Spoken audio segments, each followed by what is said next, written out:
5 erros na hora de contratar um advogado para bipessoas autista. Nesse vídeo eu vou lhe mostrar quais os 5 erros que você deve evitar na hora de contratar um advogado para o benefício do seu filho, pois se você contratar um advogado errado, pode acabar sendo mais prejudicial que benéfico para o benefício dele. Primeiro passo: evite contratar advogados que não fazem as perguntas específicas para o caso do seu filho. Se por algum motivo você contratou um advogado, ele não fez perguntas relacionadas a como o autismo afeta a vida do seu filho, significa que ele não irá bolar uma estratégia específica para aquele caso. Aqui no nosso escritório, o que fazemos? Sempre que chega um caso, perguntamos exatamente se a pessoa faz acompanhamento com profissionais específicos, se toma remédio, se por algum motivo tem acompanhamento na escola como psicopedagogo, justamente que com base no que a mãe falar, bolamos a melhor estratégia tanto na seara administrativa quanto na judicial.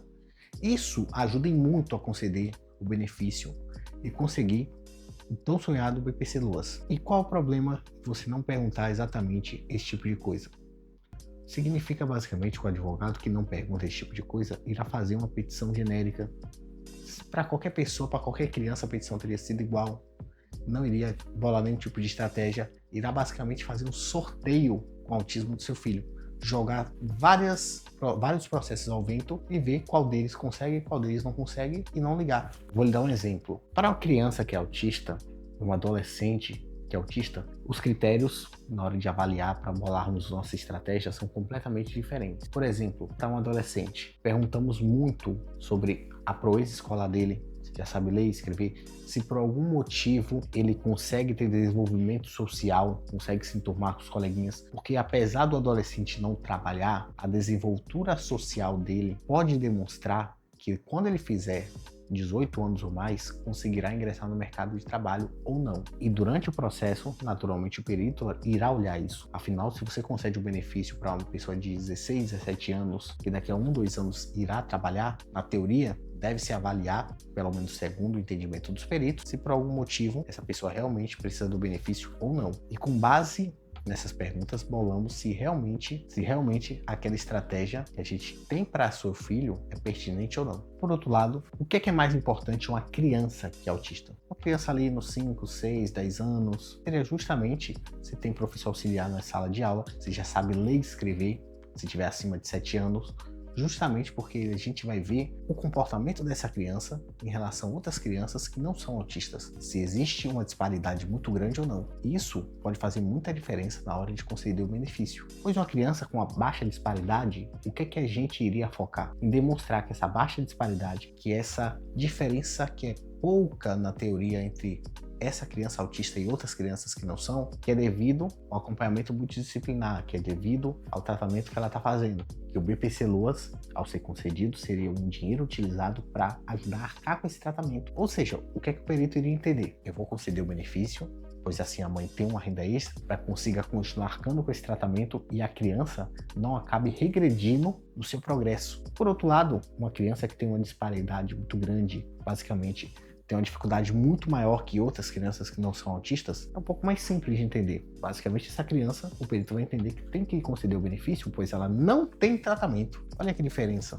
Apenas com base no desenvolvimento escolar de uma criança de 10 anos, 7 anos. Então, sempre que você for procurar um advogado, certifique-se de que ele pergunte os medicamentos, se tem frequentado escola, se por algum motivo não está tendo acompanhamento em sala de aula, se já sabe ler e escrever, e também a rotina do seu filho, justamente para que assim a gente consiga maximizar as chances de conseguir o benefício. Segunda dica: verifique se o profissional que está garantindo que irá atrás do seu benefício realmente é um advogado. O que acontece? Para você abrir um processo dentro do INSS, ou seja, na seara administrativa, fora da justiça, não é necessário que o procurador seja exatamente um advogado. Pode ser um prestador de serviços. Eu sou advogado, mas uma segunda pessoa não é.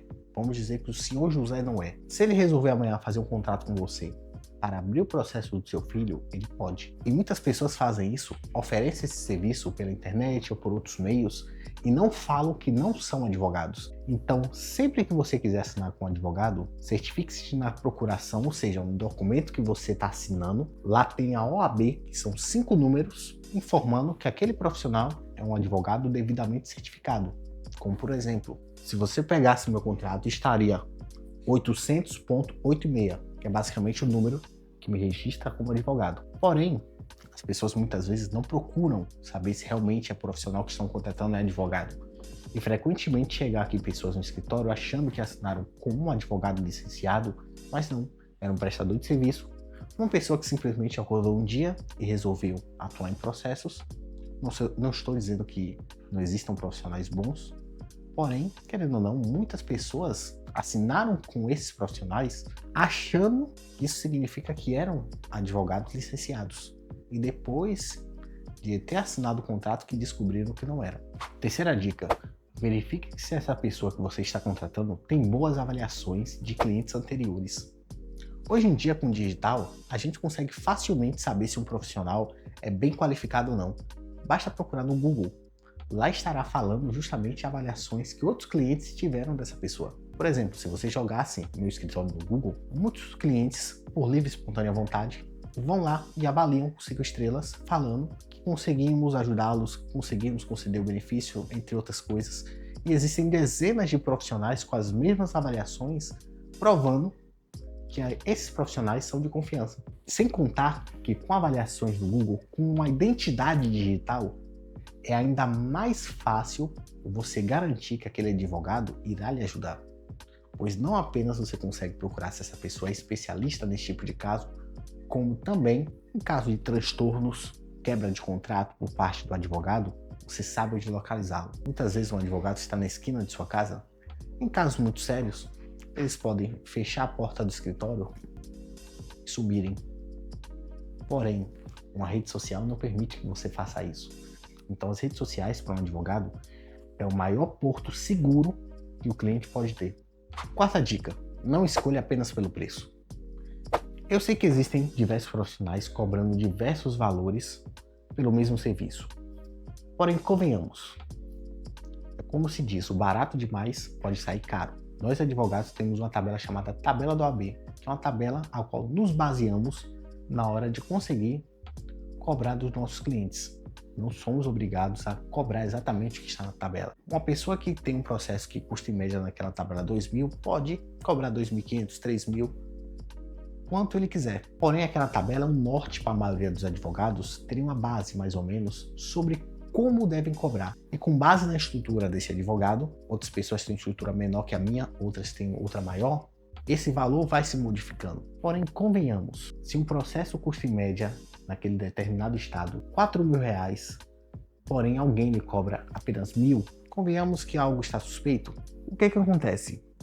Ao você contratar um advogado, ele estará com seus documentos atuando naquele processo que pode lhe gerar, além de indenizações, uma renda mensal do INSS que pode perdurar até mesmo pela vida toda. E se por algum motivo esse cliente acabar sendo prejudicado por algo que o advogado faça, pode muitas vezes ser irreversível. Minha dica é, ao contratar um advogado, certifique-se de pensar muito mais se esse profissional vai conseguir lhe beneficiar, pois se ele fizer algo que não deve, pode acabar sendo irreversível no seu processo. Não vá pelo preço. Quinta dica. Lembre-se de seguir essa quinta dica, pois ela é a principal causa de muitos golpes no nosso país. Advogado não promete causa-ganha.